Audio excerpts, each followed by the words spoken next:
Hello. Hello. Is that you, Jim? Huh? Who's this? Sorry, repeat. Who is this? This is Jenny. Oh, okay. Hi. Didn't even know I had somehow gotten a hold of you. I see you. I was messing around with this Otter AI thing, Ah, and all right. How are you? I'm good. I'm doing better. I had one of my episodes on Sunday, but I'm recovered from it now. You mean where you just blanked out or whatever it was? Yeah, I ended up passing out in the parking lot of my workplace. So, So, didn't you look into that? Not to the same, but I mean, the last I yeah, heard, no one knew what it was. yep. I just got a appointment made with both a cardiologist and a neurologist to look more into it to try and get somewhere with it. But right now, we still don't know what's going on. Okay. Well, not good, but progress Yeah, was made, I suppose. yeah, yeah. All right. So let's see. We got so you got to get a bunch of hours in, huh? By August 6th. Is that it? Yes, I thought you knew about the amount of hours, so it's my fault that I didn't tell you before. I apologize Yeah, about that. I don't know. I complained to the Culver Stockton place, kind of, like, well, I don't, anyway, you, anyway. Yeah, no, So it's a anyway, we'll get mess. it done. So it'd be challenging, I suspect, but no problem. Is this the last thing you got to do to graduate or what? Yep, this is the last thing I have to do to get my degree. Well, just kidding. All right, good. Well, you'll get it. So I have a few things you can add hours up by reading the stories that we're going to talk about. So that should give you some hours. Yeah. However many you want to give yourself. And then also we got I sent you a few links. Did you check out at all with that narrative first subtext stuff? Yes, I managed to read through the first one, but I haven't had time to read through the second one yet. All right. Well, the only reason I gave those is so you could use them to read and use up your time, earn some time or whatever you do. Anyway, I'll go into a little bit. I did include that in the internship thing. Yeah. Years ago, and it's talked about in one of the articles. There's an article I sent you, the difference between dramatica and subtext. And Hmm. basically, some woman and her husband, mainly some woman years ago, came up with this theory of story, as she called it. I think she had a psych background. And there's software where you can, which I have, but it doesn't in my current operating system, and I don't give a shit about it anyway anymore. But she called Dramatica or something, and it's very complicated, but the power of it is such that they say you can use it not only to write stories with, but also to analyze complex, like, geopolitical situations. In other words, you could probably use this to do any kind of management of human interaction, from storytelling to to maybe a political argument, rhetoric type stuff. Yeah. Anyway, I don't know much about that side of things. I did go into it quite a bit years ago and spent a lot of time on it and gave up on it because I didn't have time to deal with it in addition to everything else I was doing. So I just thought, we'll put that in the back burner. But basically, I do believe it, which we're going to talk about some stuff. Hey, I am getting a good recording on this with Otter. So even though I Okay. hate Zoom and everything, it looks like I'm getting a live record of what I'm saying right now. So that's all I wanted. So good. So anyway, uh, you no doubt know you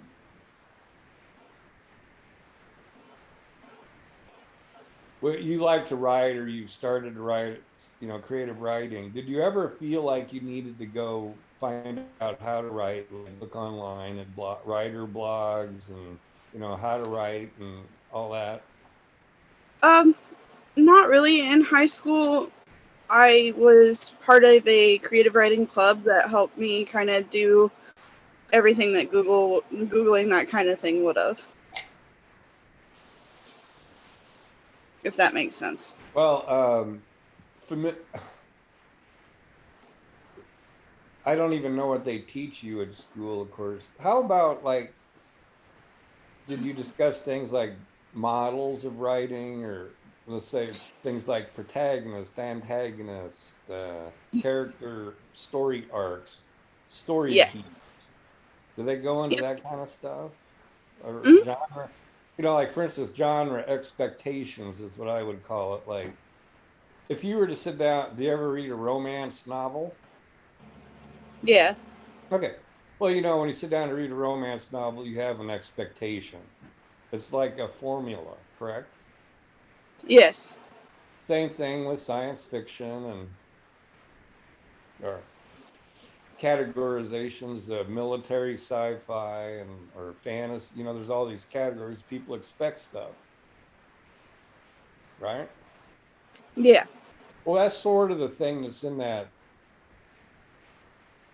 um, theory of story, the Dramatica stuff. And so there's a model, but it's many layers, many levels, and everything interacts with each other, and it's like a system. Okay.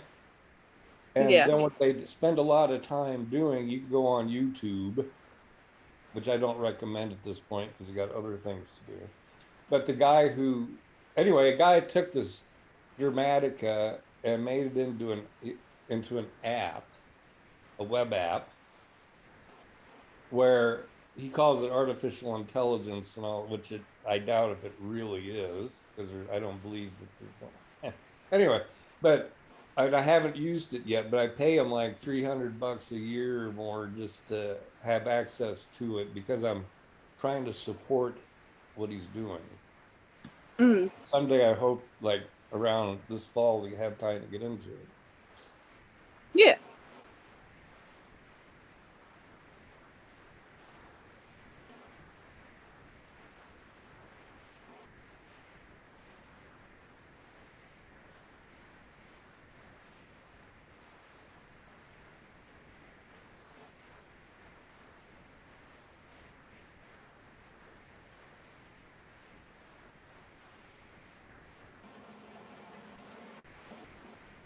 You still there?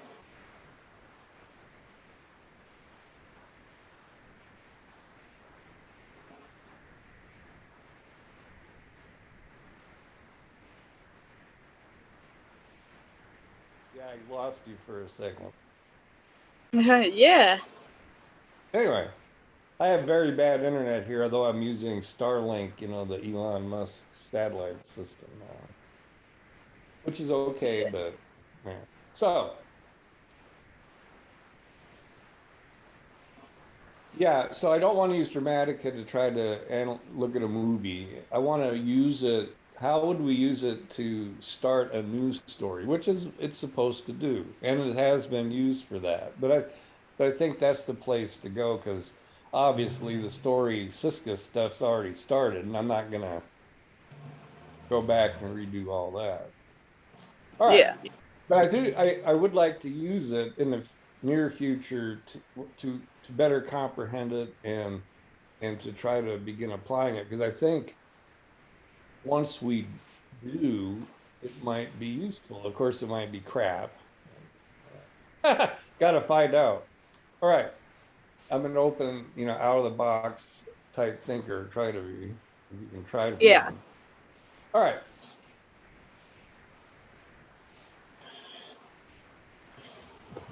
Let's get back to Siska. Okay. Have you finished reading both books? Yes. All right. So what we're gonna do, and the reason you're getting all this, the pinnacle of your education is meeting with me and going over this stuff. Isn't that funny? I'm just kidding. You went through 4 years of college, and this is where you end up talking to me. And no, just anyway. So we're going to do this podcast. It's being transcribed, and we'll release it later on, either as a marketing thing for the book, or just throw it on a website, and maybe someday someone will give a shit about it. But we're going to design something new here real quick called, like I talked to you before, intervention um, editing. Mm. Pretty unique. You are going to be you're talking to the author of a book you've just read that's not published yet. And so, unlike an ordinary beta reader, you are you are going to actually have an impact on how the book ends up. Okay. So you're kind of like helping to write it at this point to make it better. So what we're going to do for, and I'm hoping that with these podcasts, then we and this intervention editing and so on and so forth, at the end of it, however long it lasts, for better or worse, you will know what was going into my thinking in making that book, and then where is it going to go from here? Because I really have a perfect idea of that. And also, it's hope that this process, if someone was to look at it and follow along, would learn something useful. Not only is it going to benefit me, the book, hopefully you, but it could benefit other people, because I've always, any new writer is going to go like, well, how do you write a book? And then they start, and then it screws up, and they end up starting 20 different manuscripts. Nothing goes anywhere. It's all crap, right? Yeah.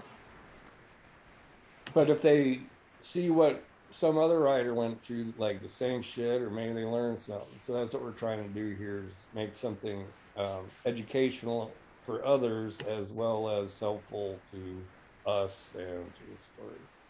Okay. So Mm. I thought a little bit about this, and I think um, the best way to begin is to go over some context. Where does the author come from? Because everyone is going to have a context. Like, so we want to see how that context relates to what was produced, not, the book. I think it's fair to say that any book ever written is a product of the person's mind. And I feel you know more about the person by reading their book. You agree with me on that? Yes. Absolutely.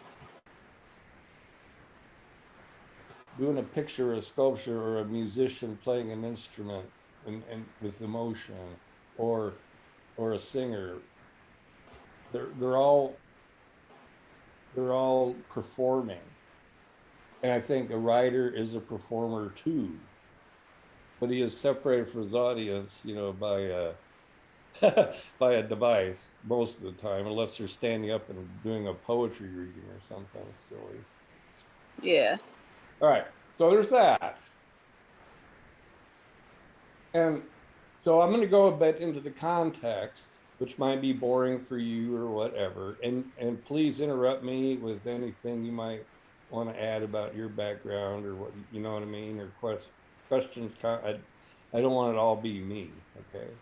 I'd kind of Yeah. like you to be the one leading us, asking questions, and so on. And please, please jump in if you feel the desire to do so. But Okay. otherwise, I'm just going to go on with the way I see things, with the context stuff. How long do you have today? I'm free all afternoon, so.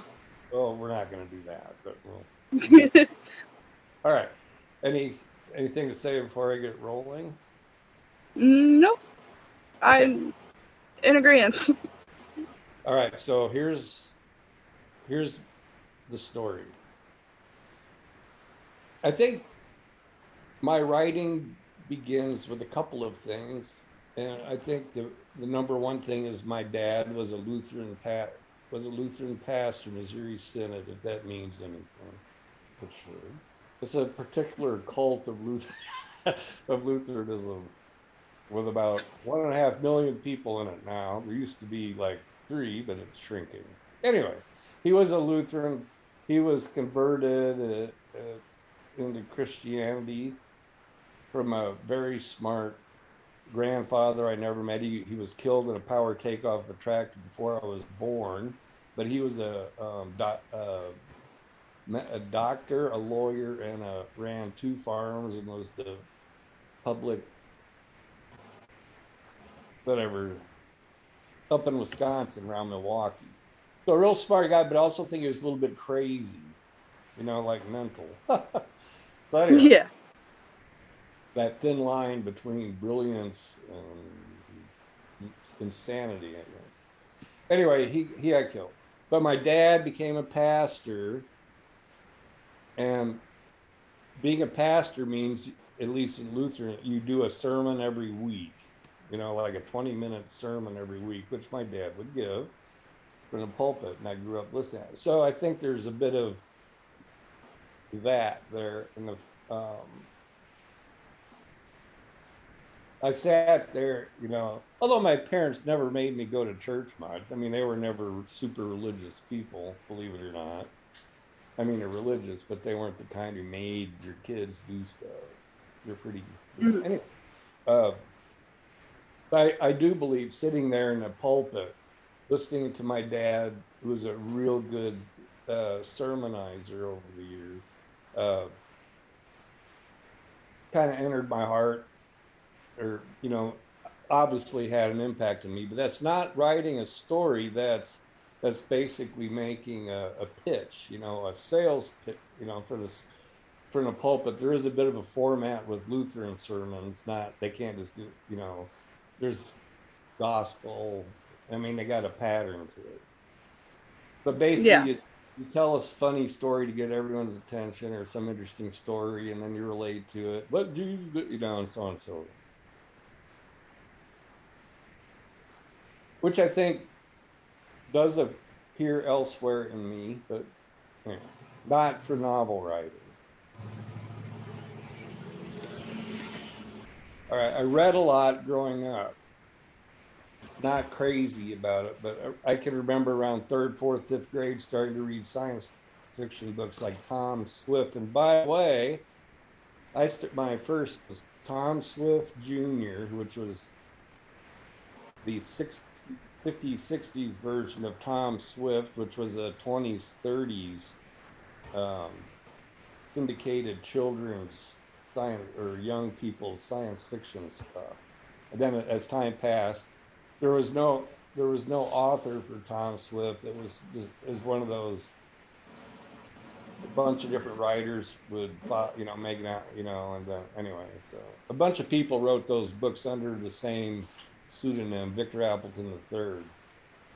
But I laid there and read those books all that. I just love science fiction. So and then Brains Benton, The Three Investigators by oh, Sir Alfred Hitchcock, sort of was involved in that. Anyway, so I think around 5th, 6th grade, I started doing a lot of reading of all kinds, like science fiction and kid detective stuff. Have you ever heard of Brains Benton or the Power Boys or I don't believe I have. yeah? Tom Swift. Have you heard of him? I've heard of him, but I haven't read any of it. Yeah.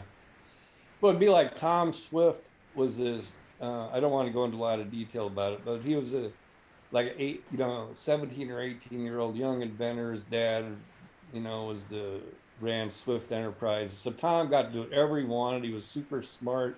He made like the spaceships. He made things that could go underwater, subterranean geotron that could go through the ground. Any kind of crazy. And then they do a cheap story around it, for kids. Like getting knocked out at the end of every fifth chapter, stuff like that. But just wondered. Anyway, I just read the other day that they have a Tom Swift TV show on the CW channel, even right now. And I thought that Hmm. was so funny. The story I read when I was a kid. Anyway, after that, I went into other science fiction, like the children stuff or young adult stuff. Ray Bradbury, Isaac Asimov, R is for rocket, S is for space. Um, you know, just about everything by Heinlein and Ray Bradbury and all these masters of what they call the golden age of science fiction, you know. And back then, I could go to when I was a teenager, I'd go to the grocery store and they'd have a book section, and I'd find a good science fiction book every once in a while, and include things like Doc Smith's Skylark series, or things no one knows about today, I guess. Anyway, and I continued reading all kinds of stuff, more and more through high school, but nothing too outrageous or anything. So let me get into high school English class. Of course, I was on the school newspaper. Did you ever do school newspapers, Jen? Um, I wasn't on the school newspaper, but I was on the board for our school's literary magazine. Okay. And the only reason I mentioned that I was involved in the high school things, that's writing, so journalism, which I'm still into with my websites and all that I want to get off the ground. But so I was into that, wrote some articles. Even when I was in sixth grade, I started a student newsletter at the parochial school I went to, the Salem Lutheran Journal. So I was always doing this stuff. Anyway. Now, one of the most significant writing things that happened, I had really Latin, 5 years of Latin starting in my freshman year of high school, which I found real important for writing is because of the vocabulary side of Latin. Yeah. Did you ever take a foreign language? I had 3 or 4 years of German in high school, and I've had 2 years in college of Spanish. You like German? Yeah, I preferred learning German over Spanish, but I can't remember much of it anymore. Ja, ik spreek een beetje Duits. Ik heb in Deutschland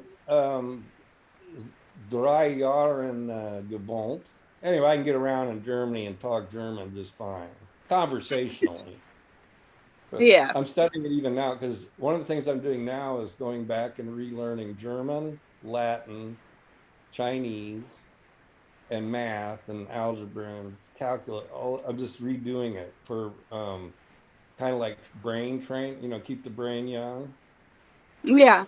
So every morning I get up at like 5 and I go through chess, Latin, little 10 or 15-minute sessions in these. Anyway, so that's why I happen to keep up with the German.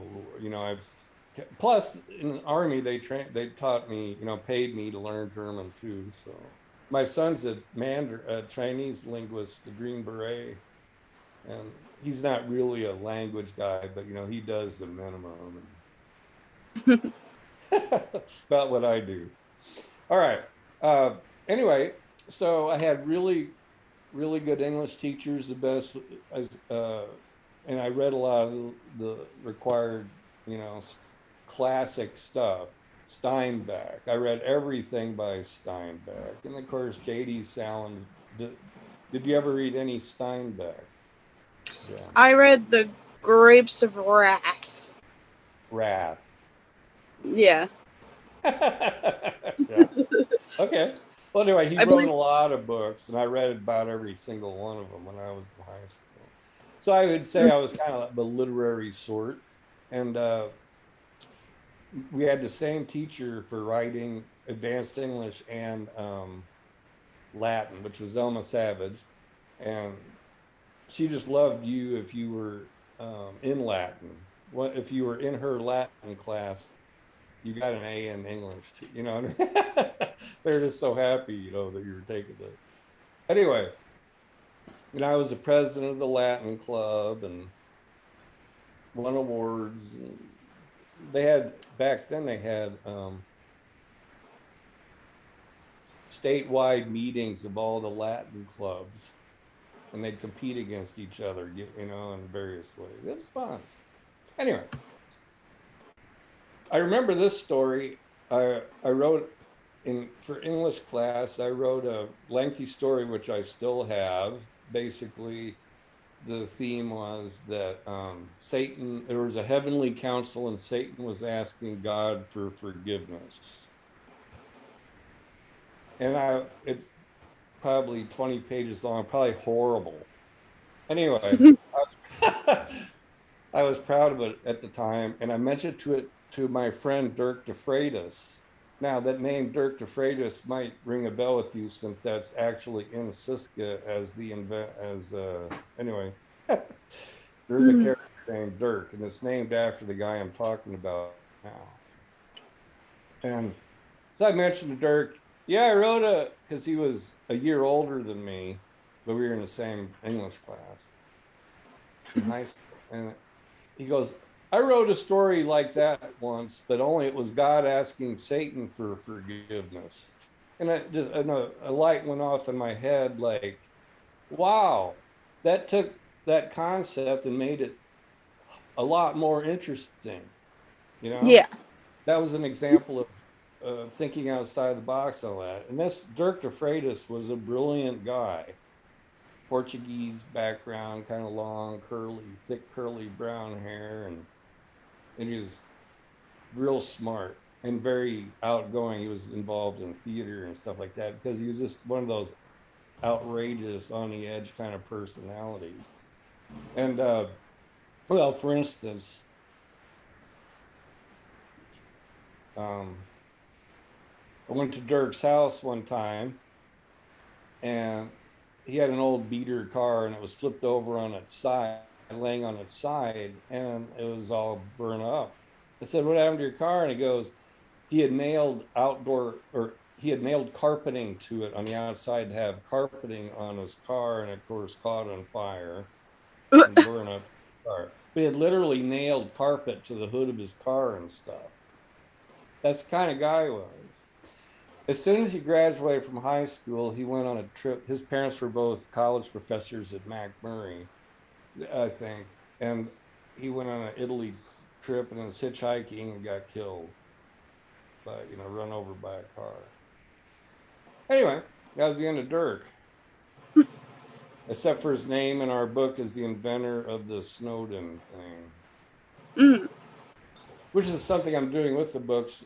Some of my friends are in them.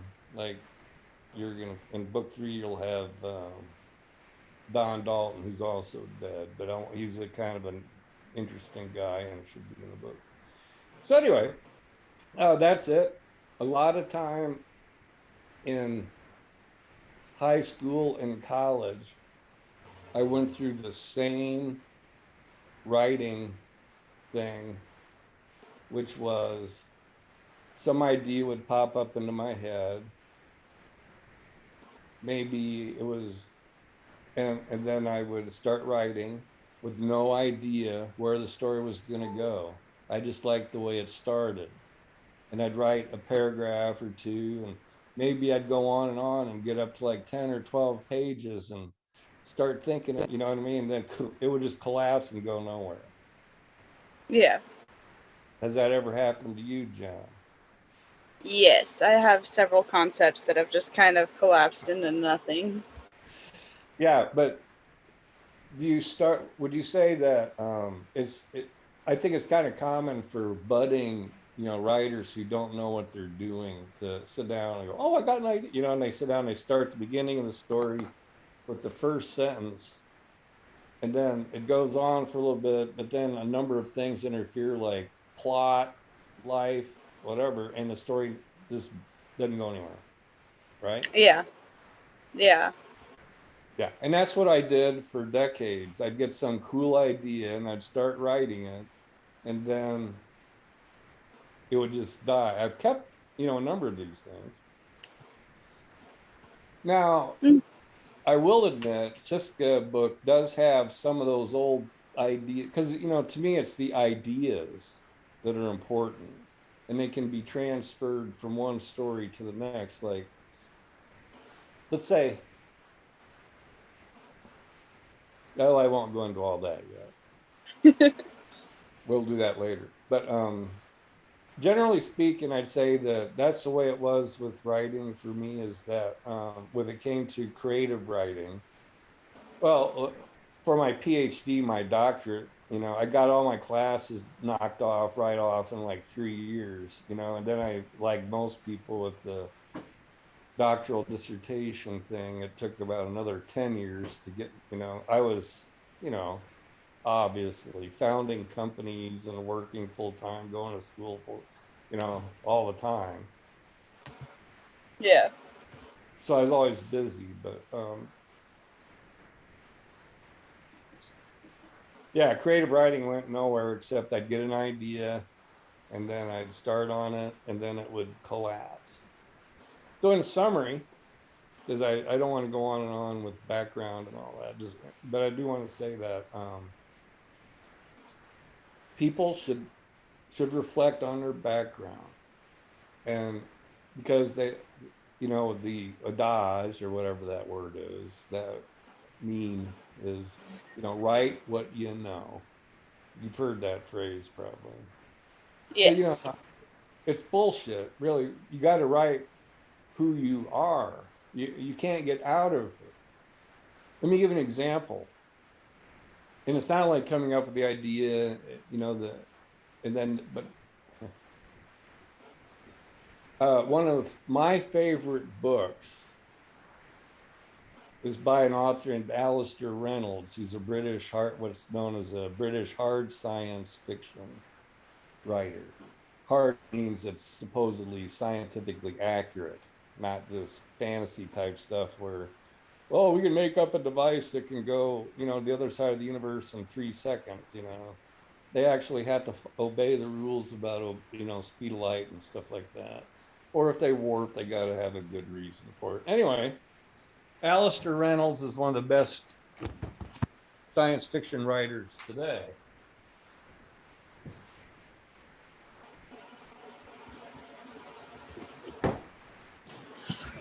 Can you see that?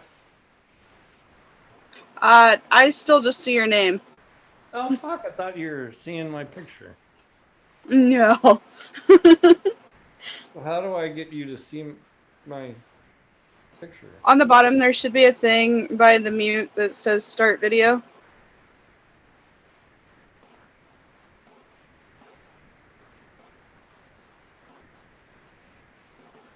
Okay. There you go. Sorry, I thought all this time I thought you could No. see me and I just didn't see myself. All right. Mm. Is that, can you read that? Or is Yeah, it I back? can. It looks like on my picture, it looks like it's all backwards. Nope, it's the right way. All right, Alistair Reynolds, Revelation Space, and it's a trilogy. Anyway,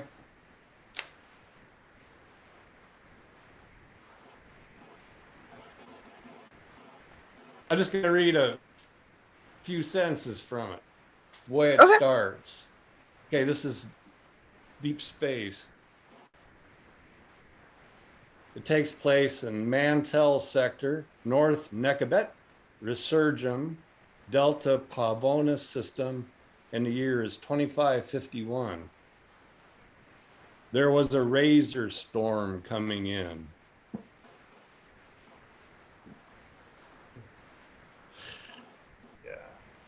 My eyes aren't so good. Sylvester stood in the edge of the excavation and wondered if any of his laborers would survive the night. The archaeological dig was an array of deep square shafts separated by balks of sheer-sided soil. The classical Wheeler box grid.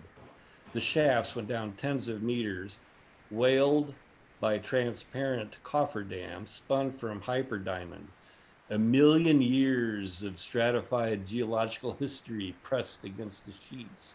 But it would take only one good dust fall, one good razor storm to fill the shafts to the surface. Anyway, the reason I read that is I took that book and that chapter and tried to make it and said, well, okay, I see how he started this story. I'm going to start my story the same way, same tone, same everything. Only names and places will be different, so to speak. And I spent about a year on one chapter honing that into perfection. Now, it wasn't a razor storm coming in, but but I think if you were to read what Alistair Reynolds wrote and what I wrote in that first chapter, there would be a great it would be an interesting exercise, but I think you would see um,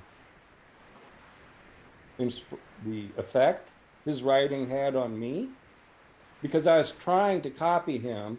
I was trying not to write what I know, write who I am. I'm trying to now, because I don't know any better, or like I'm now trying to do what Alistair Reynolds is doing, thinking that's going to be the kind of matrix of which my story will fit into. You know what I mean? Have you Yeah. ever, have you ever tried that technique? Um, yeah, I did that with, I believe it was just J.K. Rowling after reading Harry Potter, trying to take in her style and fit my writing to that. I bet a million other burgeoning writers, whatever the word, or have done the same thing, right? Yeah, most Yeah. likely. Right. It's so funny because one somewhere over here I got my anyway. I have when I was in, I don't know, high school. I wrote a story about Ed Thorpe Wormcastle, the apprentice wizard at you know, it was the same thing as J.K. And J.K. Rowling. I lot, I read all her books, or the Harry Potter stuff, and seen the movies, and they're all fine. But she ain't great. I mean, her writing isn't anything, but she For books geared, obviously, yeah, for well, books geared towards high school and middle school students, it was amazing. But going back and reading them as an adult, it's just not as satisfying as it was, I guess. well, it's character driven. I mean, it's all about kids and Harry, and I do believe that Hermione should have married Harry. That was a big. I think the only reason she put it, but anyway, I don't know. Now I'll have a lot more to say on that later on as this goes, but yeah, I just want people to know if they're reading this transcript someday or whatever that my background is I'm very educated, of course, more so than most people, but I always worked the whole time and went to school, worked and went to school both full time pretty much my whole life, and Mm. I'm instead being busy and shit. I'm so busy I have to keep records of stuff, and I just kind of, and being retired, I'm like a pinball bouncing around. This morning I was in the pond with chest waders on, shoveling sand into. Basically, I'm making a beach. Did I tell you that? Hmm.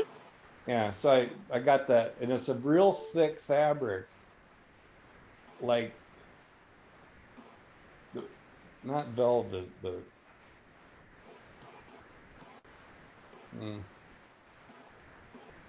anyway, very thick and woven, and it doesn't just sink in the water. It will sink, but it's a lot of air and stuff, and it floats up. And so I've tried to weight it down sandbags, and I'm making a beach up, but I rolled it up so it's right on the edge, and then I roll because I got my tractor. I can then drop the sand on top of it in the water. I don't want to ruin it. But after anyway, so I'm doing sand, and I got all kinds of projects going. It's crazy, but I love it. But all right. So today's podcast is to talk about background. So I think I pretty well covered it. Do you have any questions about it? I'll go into it a little bit more. No, it's always interesting me to be able to hear about authors' backgrounds, what like where they came from, what influences them, because it, like you said previously, it gives you a bigger insight into the author and what influenced their stories as they were developing them, and just how certain cultures, because like even if you're not reading American authors, like we were talking about J.K. Rowling, you see how Mm-hmm. the different culture that they come from influences that writing. But I know for some people, if you're not aware of that kind of background, it wouldn't affect you as much when you're reading it. If that makes sense. Yeah, I'm just noticing that my transcript is only recording my text, not anyway. What the fuck?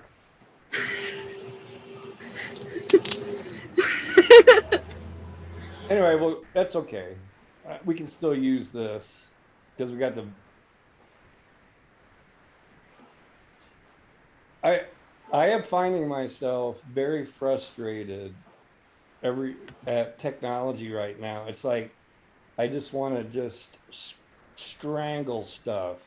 The Zoom, Yeah. it's like nothing works. Like I think, and I'm a tech guy, and I'm like, I can't get my drone to hook up to my computer to download the video. Not my fault. It's their. They just, and this stuff, the Zoom and Otter stuff. I just I just want to strangle it all or blow it up and start over again. It's just not working. Like it should be real. All right, at least we got some progress made. All right, background. Let me just finish it up. So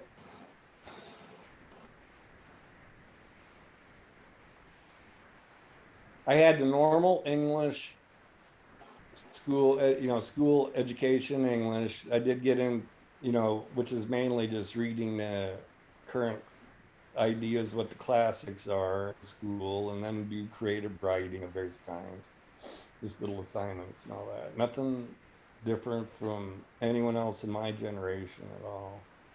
But I've never had, uh, in college, I don't believe I ever had an English class or writing class. I wasn't given. I was a sociology major because it didn't matter to me because I was going into law, and they said it didn't matter what your degree Mhm. was much. Although, so I graduate with sociology, and then I am halfway into my master's in sociology, and then I get a phone call from a college president that I knew to go to report down to Southern Illinois University to go to law school. I was like, okay. So I went to law school and took the LSAT and went down there to Carbondale and took one semester there, and it all blew up. I smoked a pound of dope, got divorced, joined the army.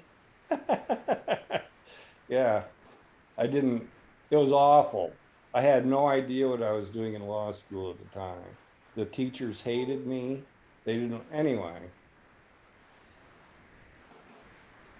Life got better after that when I was in the army. Everything's fine. I'm still, I got remarried and had a great career. And even at the graduate school stuff, apart from writing a dissertation, I never wrote anything or took an English class or whatever. So, and I don't even think my professors read my dissertation. Anyway, you know how it goes. So, nevertheless, we have the conceit that we want to write something, you know, so that was the background. So, oh yeah, there's more to the background. Let's just put in travel a bit, because of the army and the like. I did get to travel. You know, I've been to Central America, Belize. I've been to Iraq and Saudi Arabia and Kuwait and you know, Germany, Europe, England. You know, lived in Germany for several years on it. So there is a bit of the travel added some cultural perspective and background. It's fairly typical, but I can't say that, you know, it had much to do with, you know, embellishing my writing or anything like that. But I am well traveled and very educated and all that, but not educated in the sense of uh, English in particular. I'm horrible with grammar. I don't give a fuck about grammar.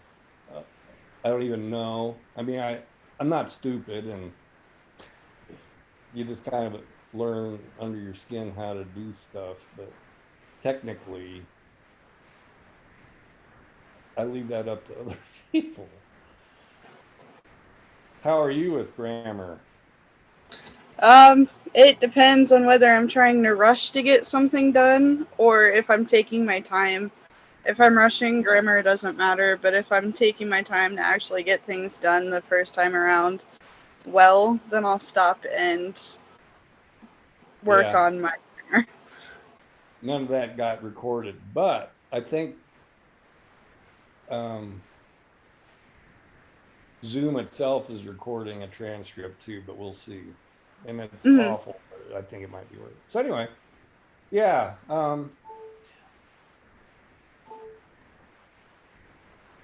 Another important part of background of this stuff is having time to write, and or being in a situation where writing can happen.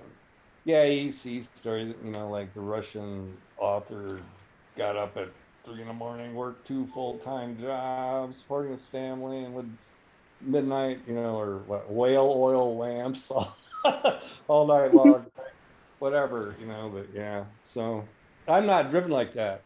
Here's the interesting thing. I have like, and I was curious about this with you, Jim. I believe that I have to be in the mood to write.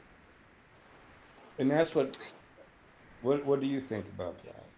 Yeah, I know myself, if I'm not motivated at the time to sit down and write, I find it really difficult to be able to get words on a page. I just That banged makes my sense. ankle against the. All right, yeah. How Mm. I banged my ankle against the leg of my desk. It'll go that's away. not. Nothing you can do about Mm-mm. it. All right. So what were you saying again? Because I was kind of riding I'm a wave of pain. I'm the same way when it comes to writing. If I don't have the motivation to do it, or I'm not in the mood to do it, I won't be able to string coherent thoughts onto a page. Yeah, and I think that's probably true there. But the thing that I think is that a professional writer, someone who makes their living writing, um, shouldn't have that problem. They don't have to be in the mood. You know what I mean? They can just do it, sit down and do it. But for me, it Yeah. would create, and that's probably true. I can spew out some nonfiction like that. But when it comes to fiction, and I'm very, very particular about each sentence and the flow of the words in each sentence. I will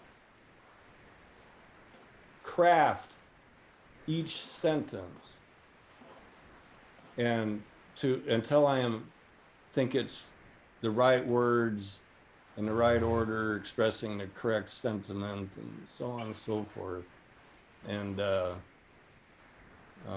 I'm proud of that. Now, does anyone else care? I don't know, but we'll go into that more later when we go through the story. But yeah, I am picky about words.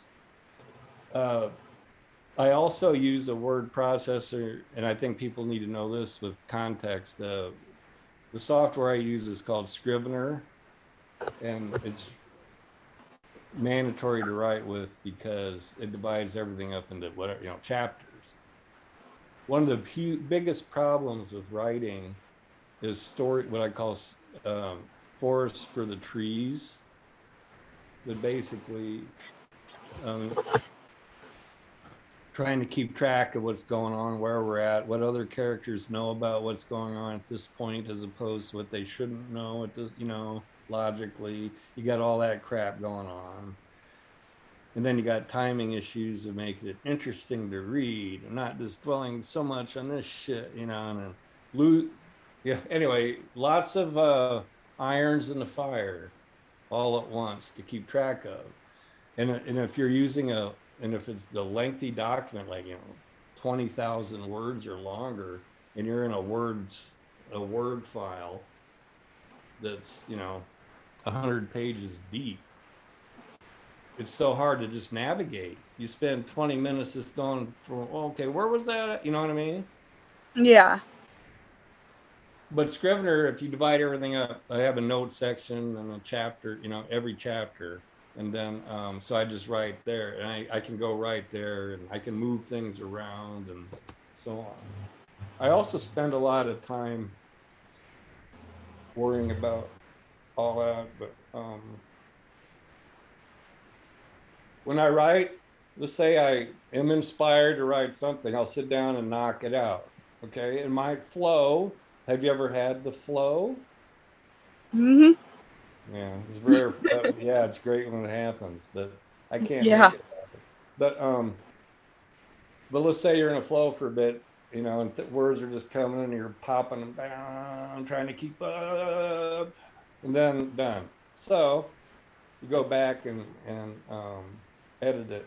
I'll end up moving things around for hours. Paragraphs here, I'll move sentences from the end of a paragraph to the front of the paragraph. You know what I mean? I'm very Mm. picky about all that shit. So what I'm really interesting is when we go through and into the manuscript and go into this stuff in detail. I want to see if that works. I mean, maybe it's just all in my head and whatever, but that's I'm trying to tell you what I do. So another real quick thing, if I'm stuck on something and don't know what to do or whatever, let's say I'll look at it in the sense of a movie, like I'm watching a movie. Did you ever do that? Yes. I um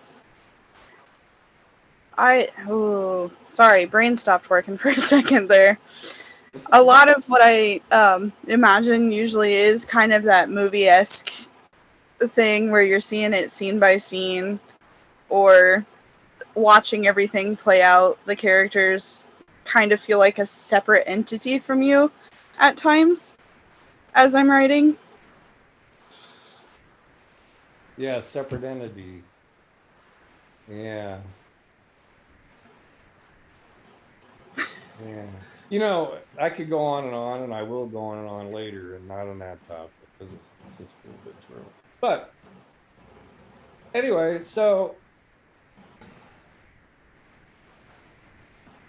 that's a bit on background. So yeah, we got to go with the current things. So yeah, use Scrivener, and then basically I take the Scrivener stuff, and then I'll copy and paste it into a Word file and give that to the editor, and then I won't mess with it again. Like Kirsten did the first book. I haven't even looked at what she did, and I will, but I'm too busy to, and I trust that she knows.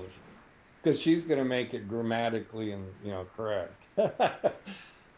What Kirsten didn't, what I wanted was more of, I thought the book didn't need grammar and all that at this point. What it needed was what we're doing now, more of a substantive editing. Mhm. But that's not her personality. And then, so we're doing that now. And then I'll go back and see if what we have to do to fix up book one, if there's whatever, into when three's down, to go back and see if we got to fix up anything, because ideas change and all that. Mhm. All right. So anyway, I use the Scrivener thing, dump it into Word, goes the editor. I take a lot of notes. I'm on the computer a lot, and if I bump into an idea somewhere, like because I scan the news every morning for about an hour and take notes. I don't just read the news. I copy links over into an organized file so I can use those for future articles and stuff. So it's very serious kind of research, but sometimes I bump into something and then I was like, oh, that's a good idea. I'll give you an example. One you may remember in book. See, that's another thing. I never know or anything. You know, Colonel Turgenev walks in to meet the head of the city administrator, commissioner, can't remember his name. Anyway, and you remember this? He goes up to the elevator to the top floors, and he's walking through this real luxury. It's like a jungle up there, and they've converted the skyscraper into a multi-level preserve of some for this rich guy because he Yeah. can, while other people are living in squalor. Anyway, that's the whole point of that. But when he finally bumps into the guy, there's a young boy with him, and they're attached with the blood draining veins. You remember this? Yeah. And he Yeah. goes into it a little bit. But that's an actual, and I had that in there from like 5 years ago, but basically that's a valid anti-aging technique right now. There are people right now who are getting young people's blood put in their veins to help give them factors that are supposed to help them. Anyway, but it's not just that. Uh, about a month ago, I bumped into the fact that not only was blood being transferred, but also human feces. You may have Yep. you may have heard of that, but Yeah. they use that as a transplant for people with some disease. I can't remember, not chronic. Yeah. Anyway, Uh, but now rich people are actually able. There's some bacteria or whatever in fecal material of young people that now they're somehow adding to their daily regimen. Interesting, yeah. huh? Hey, I do it. It's not going to be anyway. But the point of it is, I do a lot of research. If I bump into something science fictiony it could be I bump into an idea in real life. Maybe a character's name that happens. Those little girls, one of the girls I have in the book, their names change all. Isla was the name for a while, but the little girl that accused Siska of killing her friend and led them through the underground, whatever Yeah, her that's name. the one that goes through 3 different names Yeah. in the copy I have. Well, yes. And that's because what I'll read about some little girl who was killed by uh, just the other, a tornado or whatever, and then I'll feel, oh, that's a nice name. Plus, because we're gonna do and I told, I think authors who want to can use real, kind of like, wouldn't it? Let's say I put Dirk DeFreitas in my book or Don Dalton in my book. I can even change the name, but it's them, And I think that it's a way to honor that friend, and like in his widow, Maggie, Don's wife, would be happy or pleased to know that her husband that she loved lives on as a character in this book. Yeah. Even if it's just, some authors sell, to raise money or whatever, or marketing, they sell, you can name the first character after whoever you want, that kind of thing. But I think it would be, I'm trying to do it with people who are meaningful, like Dirk de Freitas and Don Dalton or whatever. Anyway, or the little kid. I do believe permission would be good and all that. Anyway, that's just a little footnote to what's going on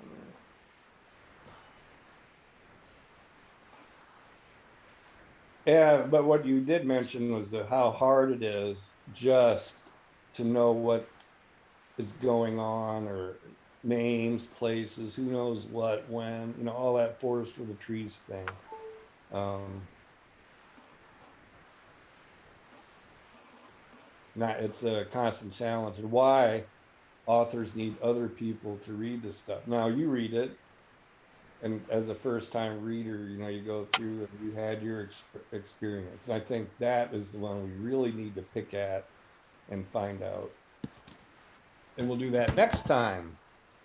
Hmm. Once make sure that you're being recorded too. Yep, I see a little record on Zoom, so I know the video is recording. Yeah. I don't know. We'll get down. Yeah, that'll save us both a video and sound file, but I don't know if it'll do like a transcript with the words written down or anything. Yeah, we're going to get that. Hold on just a second. I got to go to the bathroom. Be back in a Hmm. minute.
All right, I'm back. All right. Well, I'm sure you don't want to be continually bored for the next.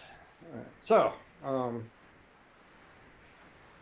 So anyway, today we're going to go over background and methods and stuff like that. I think I'm pretty much, although I'll come up with more stuff, I'm sure, but generally speaking, I'm hopeful that this will make the book better. Hmm.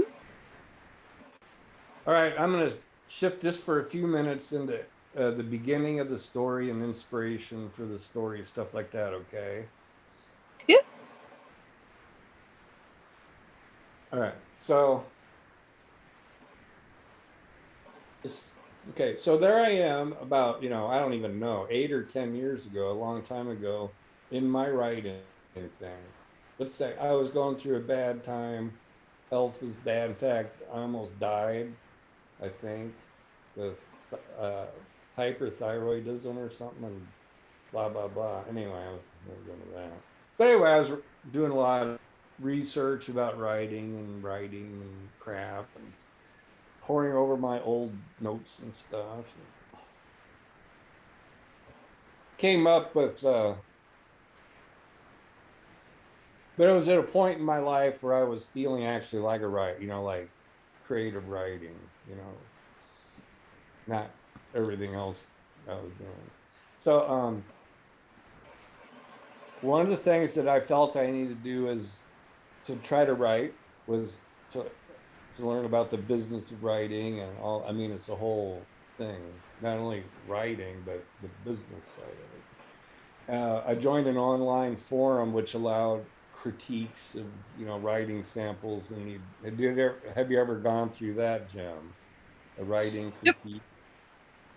I'm not happy with. Anyway, I don't do them. I've tried and I just find them useless or something. But so anyway, so here I am in some forum, and it was a good site. I don't remember the name of it, but I was really, really, really wanting a colleague to co-write with me because I felt that's what I need. Even though I have the motivation to do all these, I need someone to work with and focus me and synergize like we're doing right Mm, now. And I happen to mention something like, I'm looking for, and this one woman said, I'll help co-write a story with you. I was like, cool. Now she thought it was going to be a short story. Okay. She lived in Australia, in Darwin, Australia, which is in the north center part, way up at the top. I mean, if this is Australia, she's right up in here. Ding, ding, ding. yeah. So anyway, so we started in a short story, and I came up with a few names. What are the names? And they were from a little blurb I had in the back of my head, and it was a short story about a woman who uh, was doing an experiment on herself, or was a subject of a mental experiment of some kind, science experiment that allowed her consciousness to leave her body and move around like those people claim, you know, out of body experiences. Yeah. So anyway, so the story was about this woman doing an out of body experience, and she in a machine like an MRI device, and her mind was floating around. Anyway, it just so happened that her kids were named Siska and Harlow.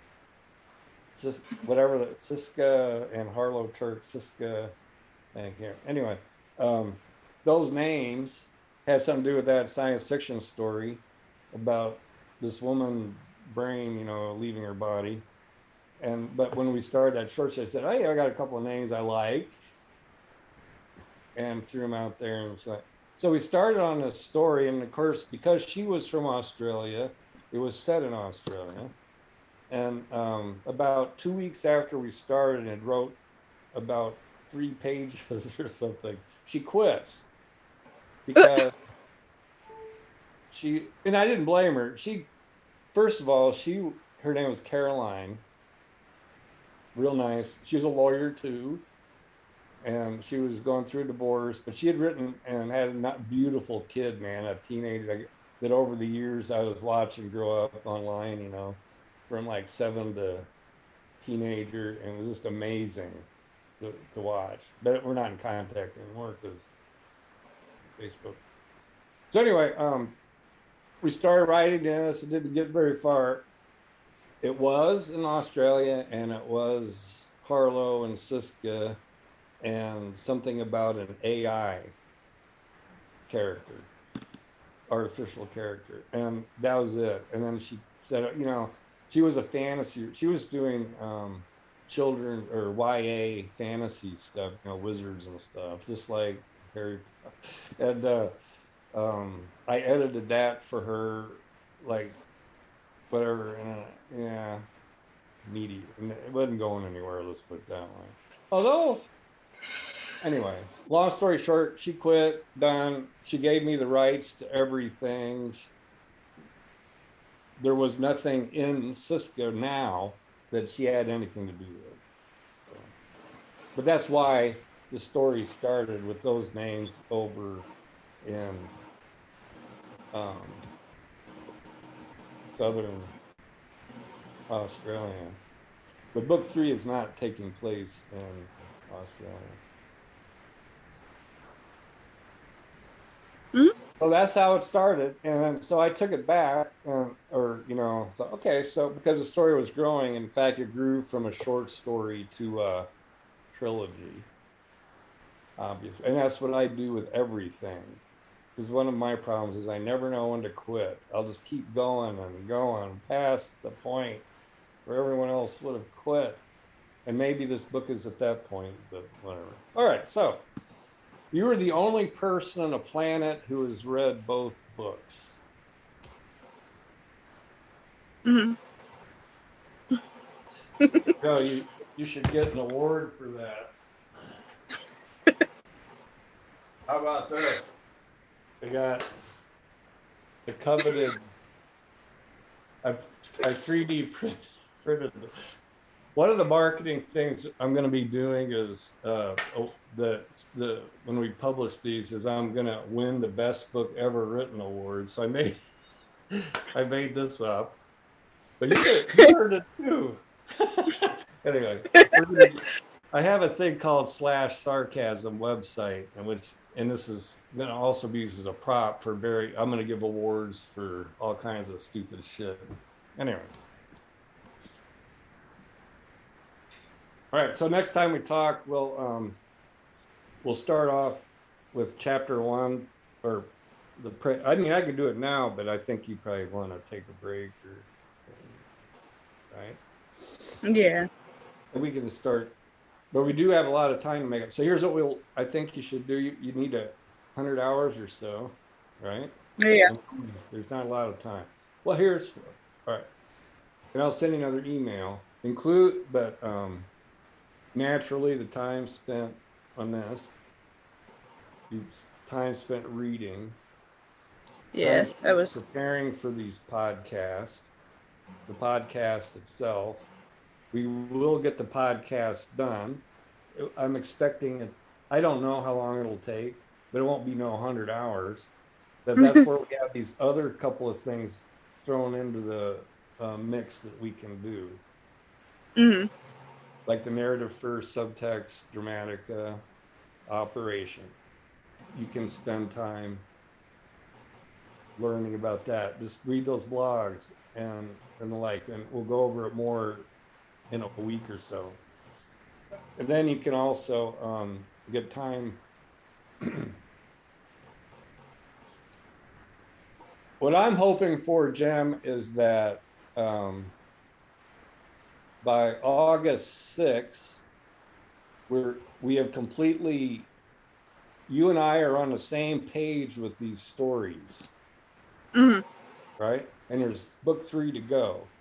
So and it's included in that thing. We can start on book 3 if you want to, because you can get a lot of internship time writing, correct?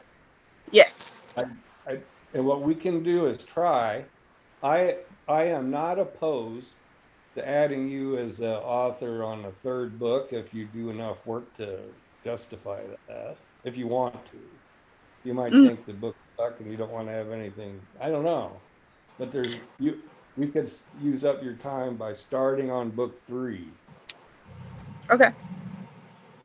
So podcast. Okay, so you had to read the 2 books. You got the Mhm. podcast. And then prepping and all that, and then the Dramatica stuff. Then we can, once we're all up to speed and know what we're going to do.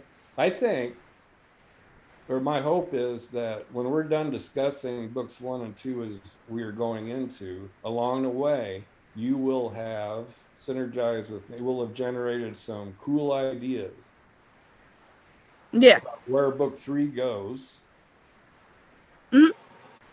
and to repair whatever's necessary in books 1 and 2. Maybe I failed to, I'm sure I failed to meet my goals in this thing or that, and maybe Yeah. it's not as clear, what I mean? So I got a lot of work to do there, but I think I can give you the outline to book 3 as I've got it now, but I would be real interested to see what your ideas are.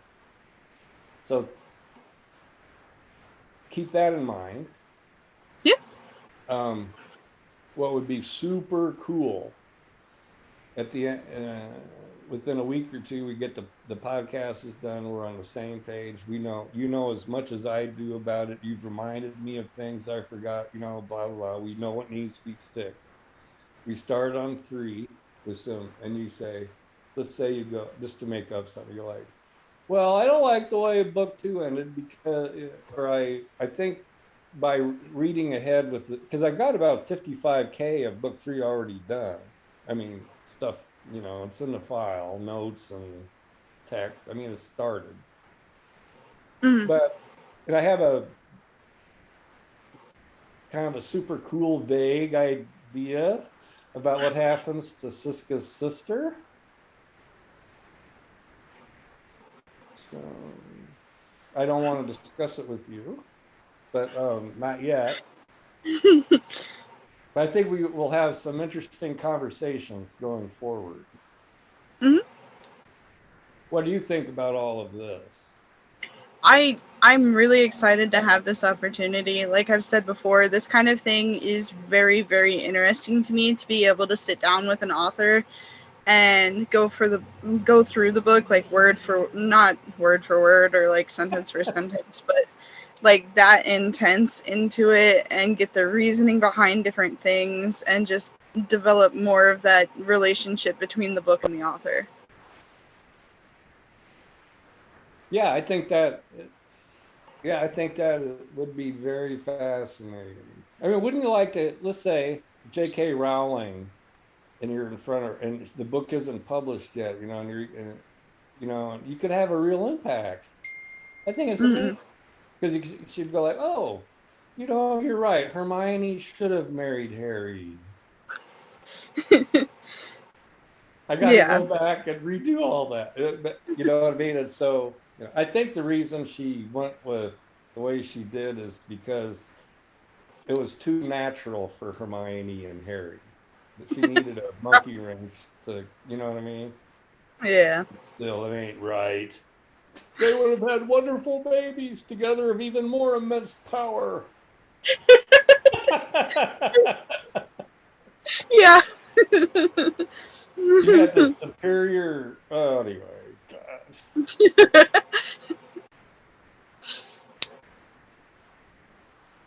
All right. Well, okay. So, yeah. So I think you don't need to worry about getting your time in, really. If you are, we'll get it. But Okay. a lot of that's just going to be you help, you know, reading. Yeah. I think it took me altogether 12 hours to read both books, so Make that I can 20 or that. so. Yeah. Anyway, yeah. Okay. So when do you want to meet again? Um, I have I mean, I can physical therapy. continue or we can meet again. I would like to make sure I can get your side of the conversation recorded before I go Yes. into it. Yeah, so we can meet again. I work evenings next week again, so I could do like early afternoon like this. Except Wednesday, I have physical therapy for my jaw, so I will not be available all day for that. Okay. Let's go, let's just take it day by day. What about tomorrow afternoon? I work at 6:30, 6:15, so I would be available until about 5:30. All right. Well, see, what I've been doing is the outdoor work in the morning and then the indoor, you know, this kind of stuff in the afternoon. Mm-hmm. And so that would work. We could meet again tomorrow at 1, Mm-hmm. That would starting work for on me. cat, and we'll start on the prelude and go over and just and do that. We'll go over. I'll start with the theme, you know, the idea of theme, because I think that well, I won't go into. I'll just wait and I was gonna go into that. Every book worth reading should have a theme. Worth anyway. So yeah, think about that. What do you think the theme is in the books in the trilogy I'm working on? Don't answer that now. I'm just saying, think about it. You may Okay. not. may not be able to identify one. And that wouldn't be too disappointing to me, actually, because of the way I'm doing it. Kind of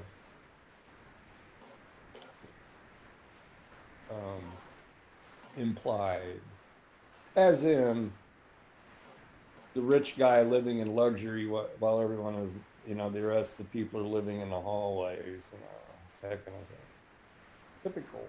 Anyway, all right. So I'm gonna see what I can do about making sure the recording works correctly, and I'll get back to you tomorrow. At least it did flow smoothly with the invite system and getting up. So Yeah. progress.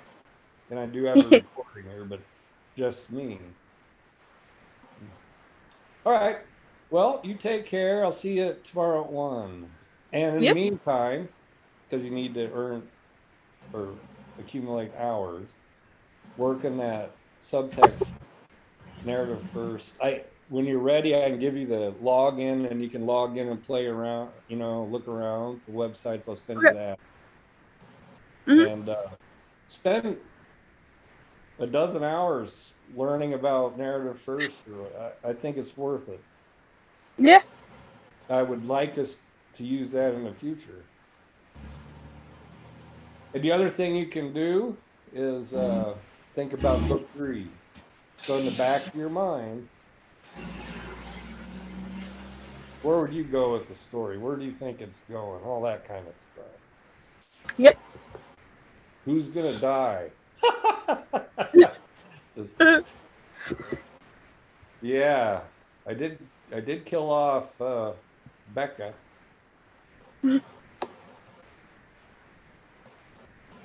Yeah, yeah. I don't want to give you any spoilers. All right, you'll be spoiler proof within a week. All All right. right, all right, Jan. Well, you take care. Thank you for You too. being patient with all this, and Of course. I'm excited that commercial. I'm excited. I'm excited. Your excitement fills me. That's a car commercial, insurance commercial.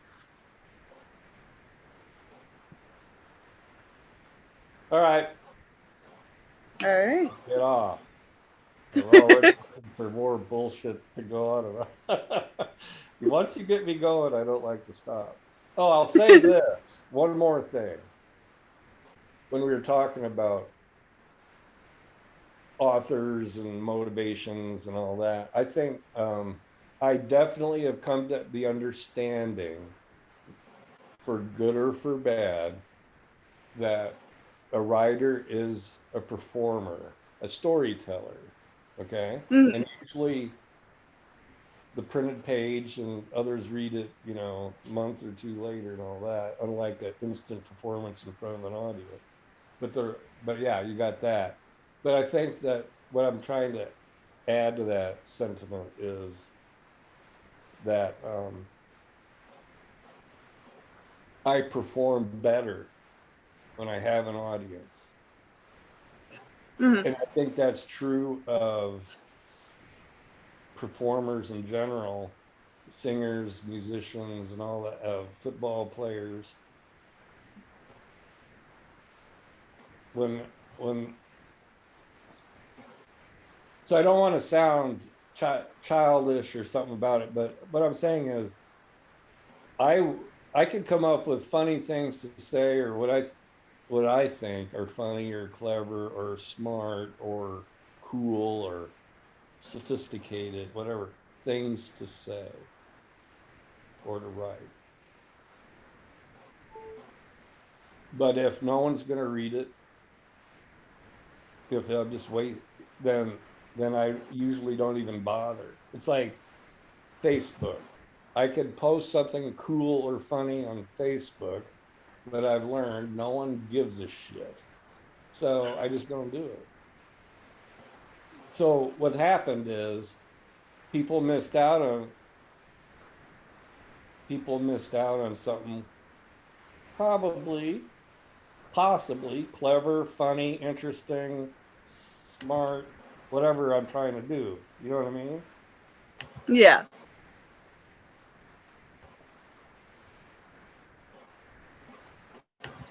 I don't have a problem with that. I'm just trying to, I'm just noting that for myself, this book, first of all, we get all these books done. I spend thousands of dollars, millions of hours. I get these 3 books written, covers done. They're out there in Kindle Unlimited. No one's reading them. No, I mean, probably 10 people will have their arm that I'm related to will read the book, right? Yeah.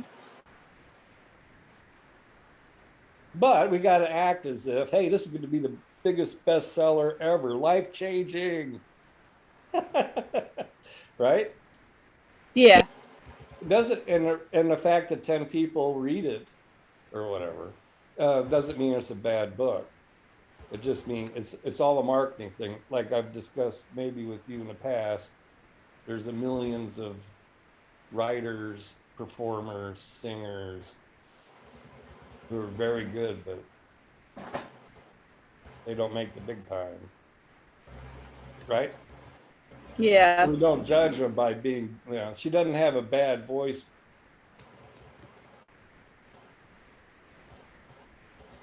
Yeah. Anyway, so, but then you got ego involved. Do I want to put myself out there to get humiliated? Like, oh, here's a book I'm proud of. I put it out there. And guess what? All the critics come out and mindlessly, anonymously chop it up. This is the worst piece of shit ever written, blah. So it takes a bit of an ego to even put something out there and confront the slings and arrows that come flying back at you. It could hurt your feelings. Mm. I will admit that some of the delay in putting the book out there has been due to the fact that I was nervous about having to deal with critique. But you know what? I'm really good at critique. I mean, not giving it, but taking it. I don't take. Believe me, I have.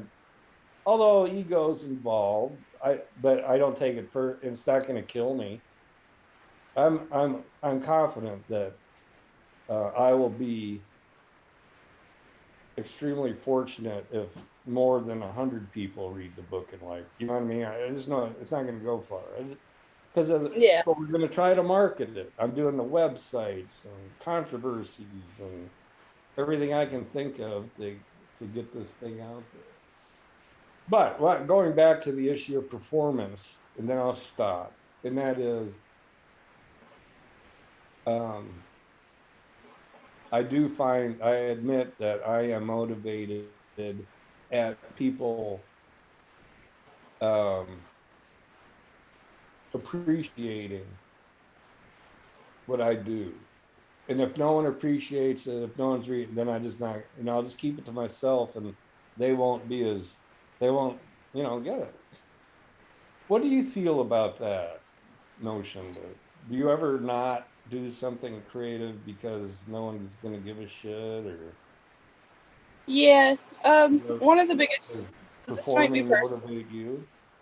Yeah, this might be a little personal, but with my uncle passing, I had a story or like a book concept that I really, really wanted to work on, but he was like my only supporter in it. And since the beginning of the summer when he did pass, I've lost all motivation and like all feeling to want to write on that, write work on that, because I feel like no one else would appreciate it as much as he did or would even care about it as much as he did. And that feeling may change over time too. And Yeah. you may find that there is sufficient motivation to get it done because of his inspiration in some other way. But anyway, yeah, I think Anyway, so that's why I call my company NTAC, not that anyone cares, NTAC Productions. I watched that episode, season 3, episode 3 of The Big Bang is where that comes from. And it always makes me laugh my ass off. But that's true. I agree. No one cares what I'm doing, but we're gonna do it anyway. Yeah. Maybe, you know, I won't forget the little people when I'm selling the movie rights and moving to Hollywood.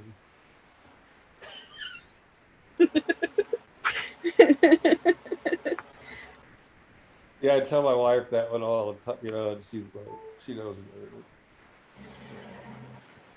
Hey, it does happen. You gotta buy the lottery ticket to play, to win. Yeah. All right, I promise that would be the last topic, but I think I've covered all the intro stuff that I can think of. See you tomorrow at 1, One. and have a good evening. Anything else? Nope. I think we've covered it today. All right. Well, I'll try to check into the recording side of things and see if I make any progress there. But otherwise, I'll see you tomorrow at 1. Yep. See you then. All right. Bye, Jen. Bye.